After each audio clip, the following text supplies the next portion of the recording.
ফাগুনে হঠাৎ ঝড়, শিলাবৃষ্টিতে নগর জীবন খানিকটা থেমে পড়ে।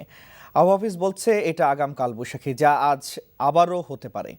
আগামী 2-3 দিনের মধ্যে দেশে আরও কোথাও এরকম ঝড় বৃষ্টির সম্ভাবনার কথা জানিয়েছে আবহাওয়া অধিদপ্তর। আরাফাত সিদ্দিকের রিপোর্ট।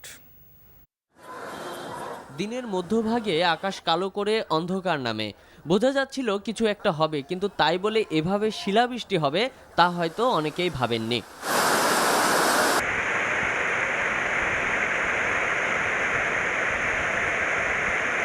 এরকম বৃষ্টি দেখছি 98 আগে 88 আগে দেখছি। ব্যথা কি আসলে লজ্জায় বলা যায় না, বড় মানুষ যে আসলে শিল পড়লে ব্যথা পায়, আসলে অত্যন্ত ওয়েটের ব্যথা পেয়েছি।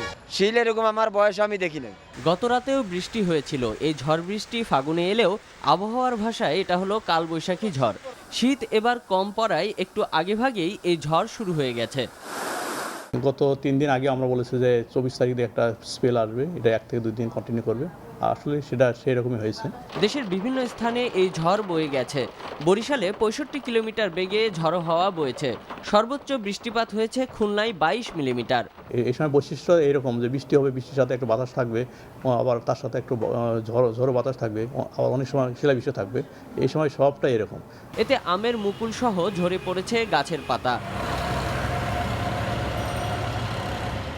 ধসে পড়েছে হাইকোর্টের দেয়ালের একাংশ।